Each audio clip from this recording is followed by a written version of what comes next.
Good evening. Welcome to Fine Print. I'm Molly Gambhir.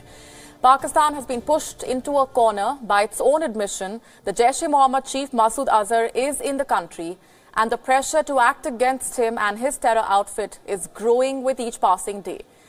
And under that pressure, Pakistan seems to be acting. The Jaish-e-Mohammad chief Masood Azhar's brother, Mufti Abdul Rauf, and his son, Hamad, have been arrested today. Pakistan's Minister for Interior Affairs has confirmed that as many as 44 people from banned organizations have been arrested. But while the minister called it an arrest, a statement released by the government a short while later called it preventive detention. There was another contradiction coming in from the Pakistani government. What's interesting to note here, though, is that the two leaders of the Jaish-e-Mohammad who have been arrested or put under preventive detention, rather, were named by India in its dossier on the Pulwama terror attack. So on one hand, Pakistan sources saying that India has not given any actionable proof on the Pulwama attack, and yet today's action seems to say otherwise. And just hours after those arrests, Pakistan government sources also pointed towards further action. Sources say that Pakistan Interior Ministry officials have recommended to Prime Minister Imran Khan that Masood Azhar should be arrested, and that decision could be taken in the next 24 to 48 hours. That's the timeline that's been said. That Interior Ministry meeting concluded just a short while back, and as per the information trickling in through the Pakistan government sources, a recommendation has been made by the Ministry of Interior Affairs to the Pakistani Prime Minister Imran Khan to have Masood Azhar arrested.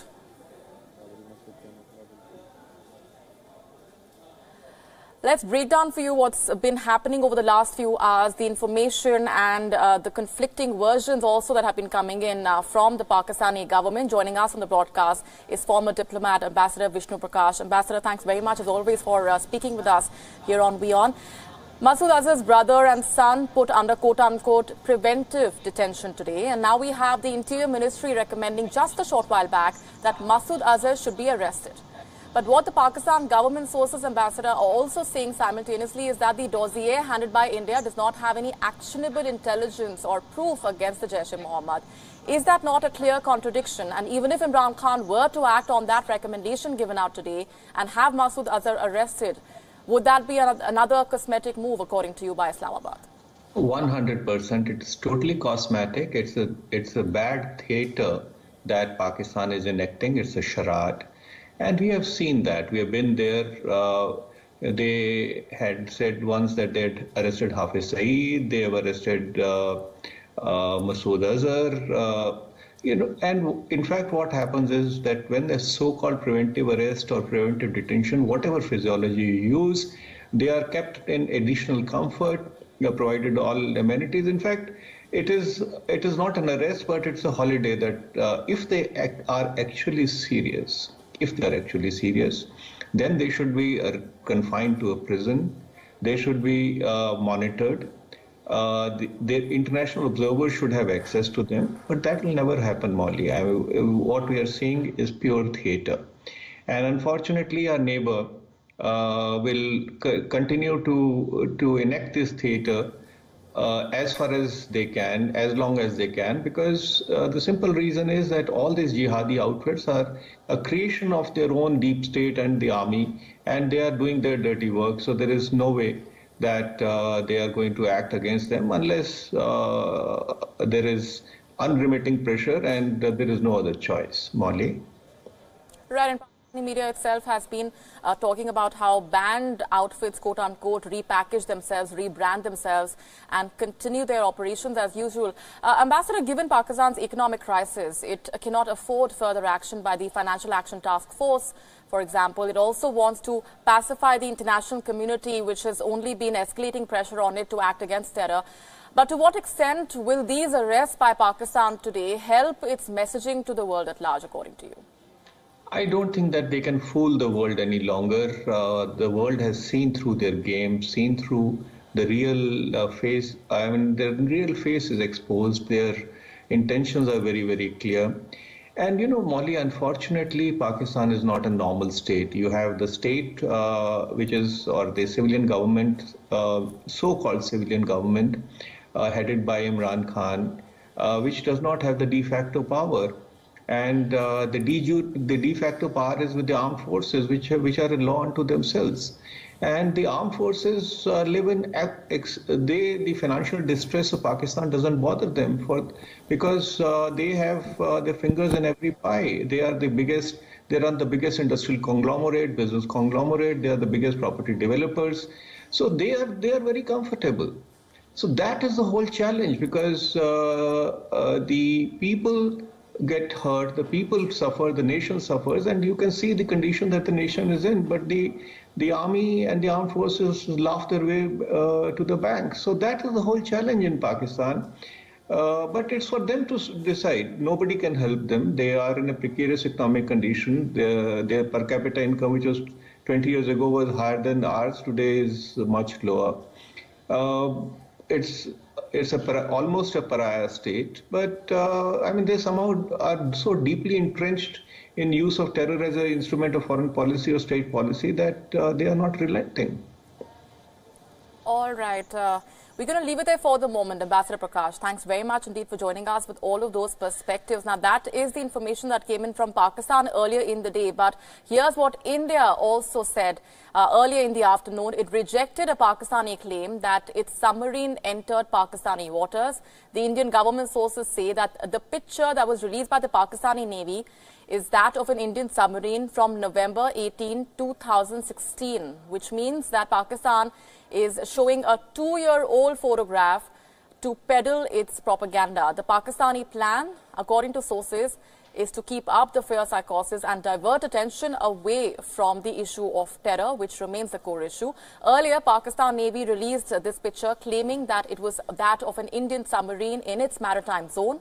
It claimed to have thwarted the submarine from entering its waters. Saying this was the second attempt since November 2016 when an Indian submarine had tried to enter Pakistani waters. That was the claim put out by Pakistan, which India has rejected today. Pakistan also claimed to have warned and pushed back the Indian submarine. I think that Pakistan has an imagination which is impressive, and also a set of statements that come out from, there's an old saying, first put brain in gear before engaging mouth. I think that might not be a bad sort of advice to follow at the very moment.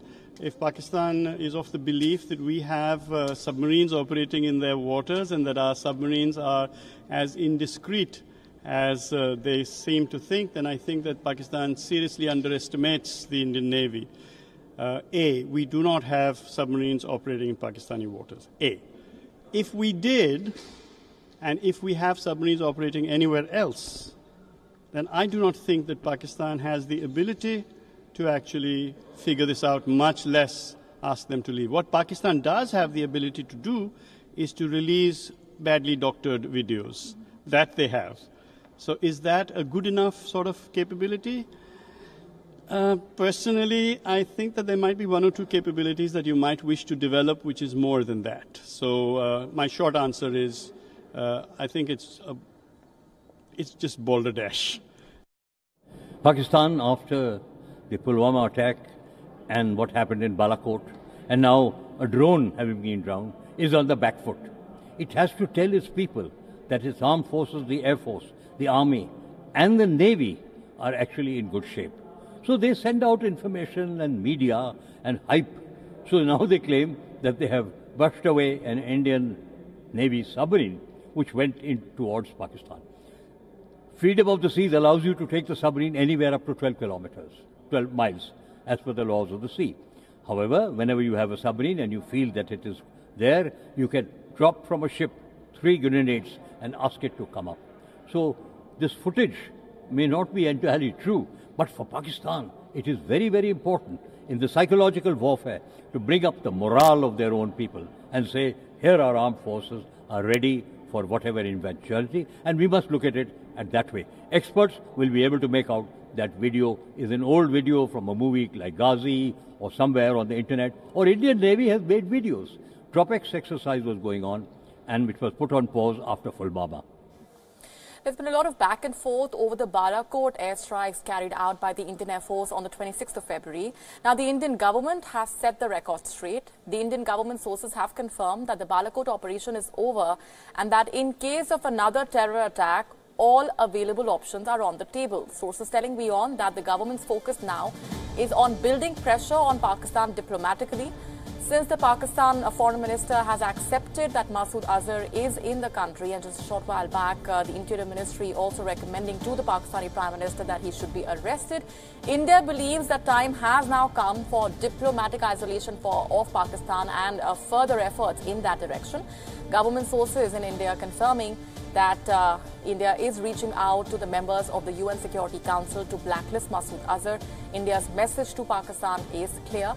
We want to see Naya action that was promised by the Naya Pakistan of Prime Minister Imran Khan. New Delhi also questioned Islamabad about the misinformation campaign run in the country. Government sources telling us that there are 3 questions that are being raised. Why was Pakistani media taken to the Balakot strike a week later? If Pakistan shot a second Indian plane, why haven't they shown the fuselage? Why is Pakistan media also not asking where India got a piece of their missile from? Now, India is accusing Islamabad of trying to divert attention and misusing the OIC platform to do so as well. India believes that Pakistan has put itself in the corner at the Organization of Islamic Cooperation, and it is evident from the fact that the Abu Dhabi Declaration has no mention at all of Kashmir. Islamabad stands isolated in its own backyard, clearly. India also is expecting the United States to act on information that it has shared on the misuse of F-16 fighter jets by Pakistan. Meanwhile, the United States has claimed credit for de-escalating the recent tensions between India and Pakistan, quote-unquote. U.S. Secretary of State Mike Pompeo has said that he and his team of officials have been working on the ground in both countries to make sure that better sense prevails. He went on to say that the U.S. made sure that the 2 countries work together. Take a listen in to what he said. It's a place with great tension. I hope that the efforts that I made and others in the United States government made did reduce the risk that we get escalation. It would be a bad thing for everyone.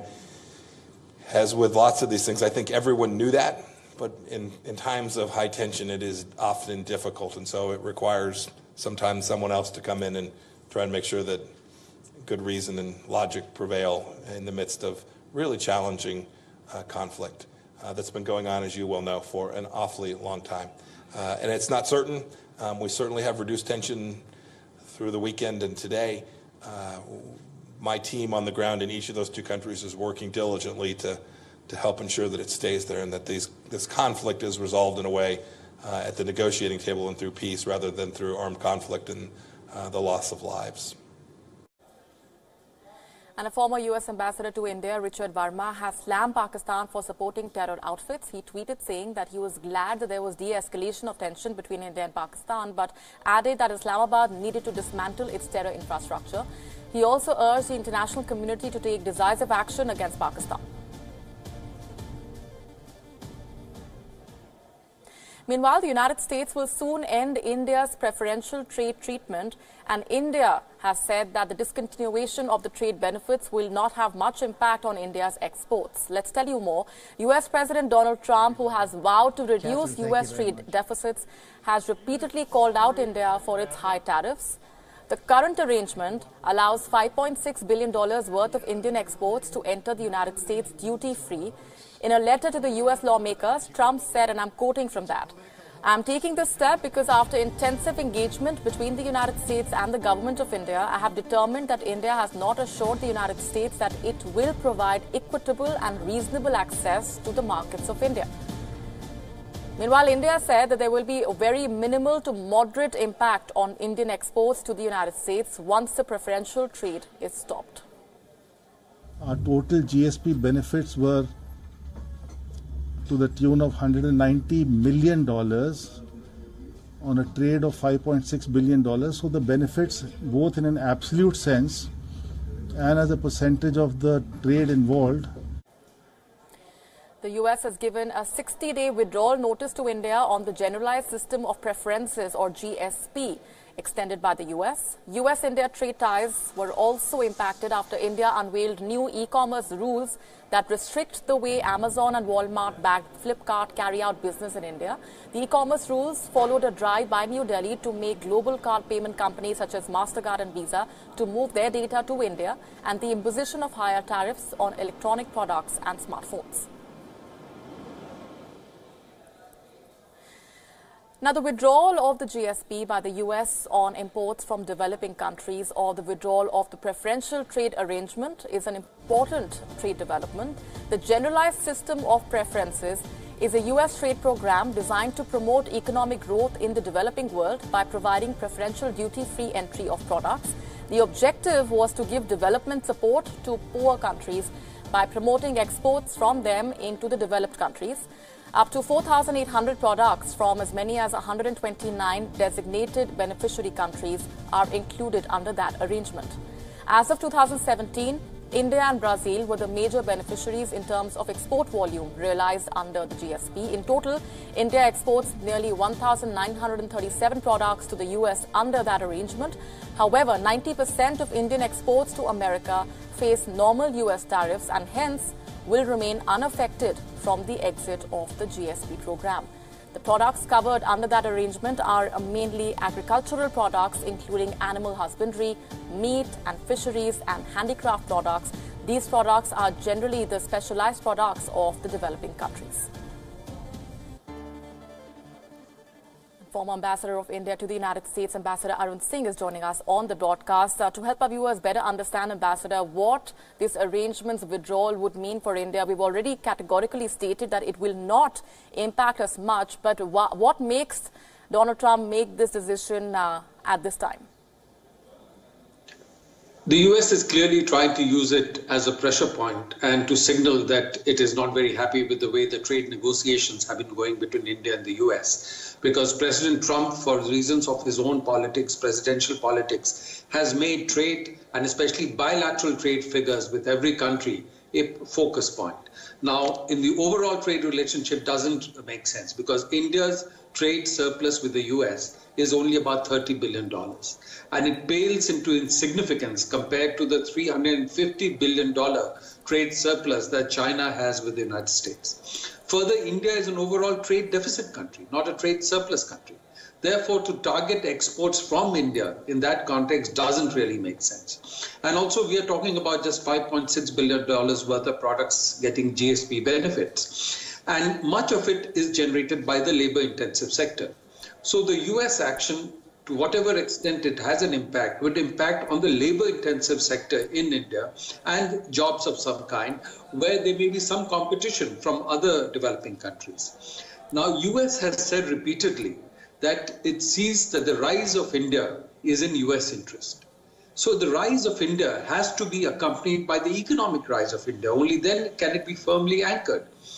Then the US to take steps which would constrain or hinder in some way the rise of India, the economic consolidation of India, doesn't make sense from the US perspective. So if we look at the economic and strategic rationale, this measure that the US has taken doesn't really make sense, but clearly President Trump is trying to signal that he puts a lot of attention on bilateral trade figures and is not satisfied with the way India has been standing firm and not giving the US market access and other benefits that the US has been wanting. So that's where we are. But again, I think we should also look at what China has done, because US had imposed significant tariffs on Chinese products, almost $200 billion worth of Chinese products. And China has entered into negotiations with the US, and there are now reports of China and the US working out a deal, and then the US will walk back from all the tariffs it has imposed. So China has worked to find a way to meet President Trump's transactional demands while protecting Chinese interests. So one has to figure out what is in India's interest, and therefore also see how we play the politics in the US and work around whatever the US is trying to do to preserve India's interest and to work to consolidate further the India-US relationship, which is also in our interest. Right, so that's a larger messaging that's been given out by US President Donald Trump. India, of course, as we mentioned, has made its stance absolutely clear already. We're going to leave it there for the moment. Ambassador Singh, appreciate very much you joining us on the broadcast.